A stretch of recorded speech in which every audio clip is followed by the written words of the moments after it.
अस्सलामुअलैकुम स्टूडेंट्स जिस टॉपिक पर आज हम बात करने वाले हैं उसका नाम है democracy and diversity. Political science का थर्ड यूनिट है। डेमोक्रेसी की जब हम बात करते हैं, आपने नाइन्थ में भी पढ़ा होगा, डेमोक्रेसी एक फॉर्म ऑफ गवर्नमेंट होती है। Democracy is combination of two Greek words. First is demos which means people and second one is kratos which means rule. को simply we can say that democracy is ruled by the people. यह आपने ninth में भी पढ़ा होगा और हमारे unit का भी नाम है डेमोक्रेसी एंड डाइवर्सिटी। डेमोक्रेसी एक ऐसी फॉर्म ऑफ गवर्नमेंट होती है in which people elect their rulers और रिप्रेजेंटेटिव्स बाय देमसेल्व्स, यानी वो खुद उनको मुंतखब करते हैं अपने रूलर्स को।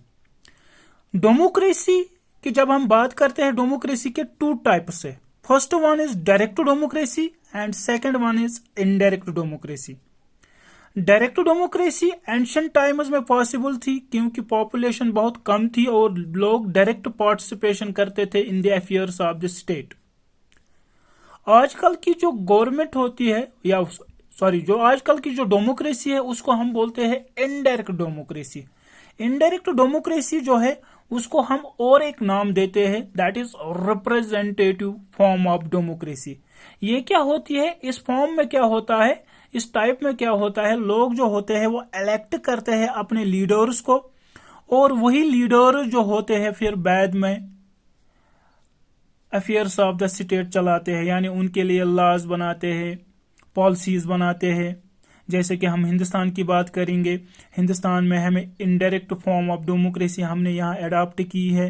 हम यहाँ रिप्रेजेंटेटिव्स इलेक्ट करते हैं और इलेक्ट वो लोग करते हैं जिनकी एज 18 ईयर्स होती है और फिर हम लोकसभा के लिए रिप्रेजेंटेटिव्स मुंतखब करते हैं, लेजिस्लेचर असेंबलीज के लिए मुंतखब करते हैं।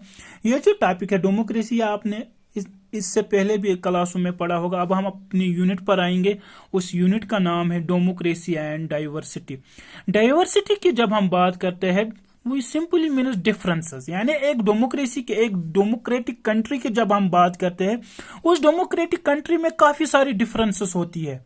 डिफरेंसेस जो होती है वो होती है on the base of colour, यानी कलर हियर मीन्स यानी आधे ब्लैक कलर के होते हैं, आधे व्हाइट कलर के होते हैं। On the base of religion, मजहब की बिना पर हम डिफरेंस करते हैं। कुछ अगर हम हिंदुस्तान की बात करेंगे, हिंदुस्तान में बहुत सारे मजहब है, कुछ हिंदूज है, कुछ मुस्लिम्स है, कुछ सिख्स है। इसी तरह on the base of caste पर भी हम डिफरेंस करते हैं। एंड उसके अलावा जेंडर है जो हमारा चौथा यूनिट भी है, यानी मेल फीमेल में भी हम काफी सारी डिफरेंस करते हैं।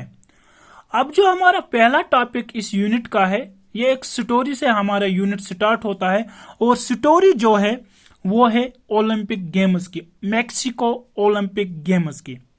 मैक्सिको ओलंपिक गेम्स की जब हम बात करते हैं, वहां पर मेडल सेरेमनी होती है और 3 बंदे होते हैं, उनको मेडल देने वाले होते हैं आप, यानी मेडल सेरेमनी होने वाली है।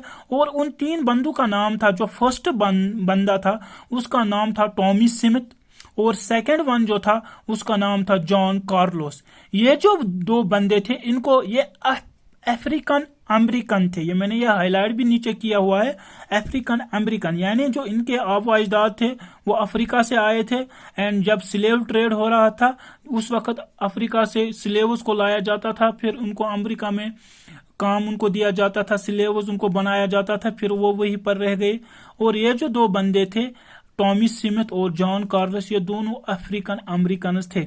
यानी ये जो 2 बंदे थे इनकी जो स्किन का कलर था वो ब्लैक है। अगर आप अमेरिका की बात करोगे, अमेरिका जो है वहां पर जो लोग हैं कुछ काले हैं और कुछ क्या है, काले हैं और कुछ व्हाइट है, ब्लैक एंड व्हाइट किस्म के लोग वहां है। और जब हम अमेरिका की बात करते हैं, America is one of the oldest democracies in the world, यानी अमेरिका में हमने democracy form of government adopt की है। आपने पढ़ा होगा 9th क्लास में, डेमोक्रेसी जो होती है वो बेस्ड होती है ऑन द इक्वलिटी पर, हमें वहां नहीं जाना, हम टॉपिक पर वापस आएंगे। जब मेडल सेरेमनी होती है और एक बंदा होता है वहां पर, उसका नाम होता है पीटर नॉर्मन, जो मैंने नीचे भी हाईलाइट किया है, पीटर नॉर्मन। पीटर नॉर्मन जो होता है ये भी एक एथलीट होता है, ऑस्ट्रेलिया का से उसका ताल्लुक होता है। जब मेडल सेरेमनी होती है, मैं इसको थोड़ा सा जूम करता हूं कि इस तरह मेडल सेरेमनी होती है, और ये जो दो ब्लैक्स थे, टॉमी स्मिथ और जॉन कार्लस, ये क्या करते हैं, ये अपना हाथ ऊपर करते हैं, यानी ये अपना हाथ ऊपर करते हैं, और इनके जो हाथ पर जो होता है वो ग्लोव्स होता है, ब्लैक ग्लोव्स। और सेकंड वन जो ये क्या करते हैं, एक अजीब चीज करते हैं, ब्लैक सॉक्स लगाते हैं, यानी इन्होंने जूता नहीं पहना हुआ होता है, जूता इनके पैरों में नहीं था, बल्कि इन्होंने सॉक्स पहना था। और जब मेडल सेरेमनी होती है उस वक्त इनके सर झुके हुए हैं, जो आप पिक्चर में भी देख सकते हो, उनके सर क्या है, झुके हुए।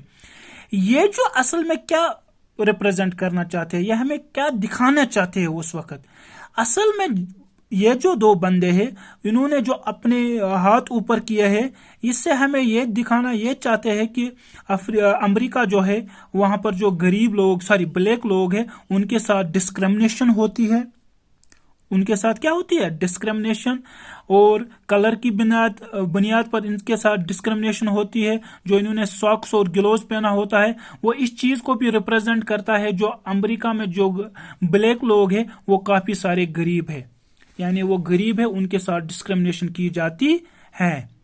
और पीटर नॉर्मन जो था, इसने भी ह्यूमन राइट्स बैज पहना हुआ था, और ये भी इन दो बंदों को सपोर्ट करता था। हालांकि जो पीटर था, पीटर वाइट था, फिर भी ये इंसानियत के नाते इन दोनों को क्या कर रहा था, सपोर्ट। लेकिन जब ये एक इंसिडेंट हुआ, इस इंसिडेंट ने पूरी दुनिया की तवज्जो यूएसए की तरफ मरकूज की, यानी यूएसए में जो ब्लैक लोग हैं उनके साथ जो डिस्क्रिमिनेशन होती है। उससे पहले कुछ हो जाता, इंटरनेशनल ओलंपिक एसोसिएशन जो होते हैं उन्होंने कार्लस और स्मिथ जो था उनको ये बोला कि आपने जो ओलंपिक गेम्स है उसकी स्पिरिट के खिलाफ आपने ये काम किया है, और उनके मेडल्स उनसे वापस ले लिए गए। और जो नॉर्मन था, कौन, पीटर नॉर्मन, जो ऑस्ट्रेलिया का था, जो नेक्स्ट ओलंपिक गेम्स हुए तो उसको वहां पर शमूलियत की इजाजत नहीं दी गई। यानी इन दो बंदों ने एक तवज्जो मरकूज कराने की कोशिश की वर्ल्ड कम्युनिटी की, कि अमेरिका जो है वहां पर इस वक्त भी ब्लैक, ये 1968 में ये इंसिडेंट हुआ था, इस वक्त भी वहां पर जो ब्लैक लोग हैं उनके साथ डिस्क्रिमिनेशन की जाती है। हालांकि 2019-2020 में भी वो अमेरिका में कुछ एपिसोड ऐसे हुए थे कि वहां पर वो ब्लैक को पुलिस वालों ने कुछ कत्ल किया था, और वहां पर फिर काफी सारी वायलेंस हुई थी। हमें वहां पर जाने की जरूरत नहीं है, हम वापस आएंगे टॉपिक पर। और रिसेंटली ये जो दो बंदे थे, कौन से दो बंदे, जो अमेरिका के थे, अफ्रीकन अमेरिकन, उन जो जिस यूनिवर्सिटी उनसे उन्होंने पढ़ा था वहां उनका स्टेचू भी बनाया गया था। फिर बाद में ये स्टेचू मैं आपको दिखाना चाहता हूं, ये स्टेचू बनाया गया था, और उस यूनिवर्सिटी का नाम था सैन जोज, जिसको हम सैन होज भी पढ़ते हैं। और ये जो थे इस यूनिवर्सिटी के स्टूडेंट्स थे। और 2006 में नॉर्मन जो था उसकी वफात हुई, लेकिन जब उसका फ्यूनरल हुआ था, जनाजा उसका निकल रहा था, तो उस जनाजे में इन दोनों ने पार्टिसिपेशन की। किसने पार्टिसिपेशन की, एक तो पार्टिसिपेशन की थी टॉमी स्मिथ ने एंड जॉन कार्लस ने। सिंपली कहने का मतलब क्या है, इन्होंने ये ऐसा क्यों किया, असल में इन्होंने ये ऐसा क्यों किया, क्योंकि ये दुनिया को ये दिखलाना चाहते थे कि जो अमेरिका है वहां पर जो ब्लैक कम्युनिटी के लोग हैं, अमेरिका एक डेमोक्रेटिक कंट्री है, इसमें कोई शक की गुंजाइश नहीं है, और one of the oldest democracies in the world है। लेकिन फिर भी वहां पर जो ब्लैक लोग हैं उनके साथ काफी सारी डिस्क्रिमिनेशन होती है। ये हमारा जो था इंट्रोडक्टरी लेक्चर था। इसके बाद हम नेक्स्ट टॉपिक पर आएंगे, और जो नेक्स्ट टॉपिक है उसका नाम है ओरिजिन ऑफ सोशल डिफरेंस, और इंशाल्लाह उसके लिए हम एक नया वीडियो लेक्चर बनाएंगे। थैंक्स।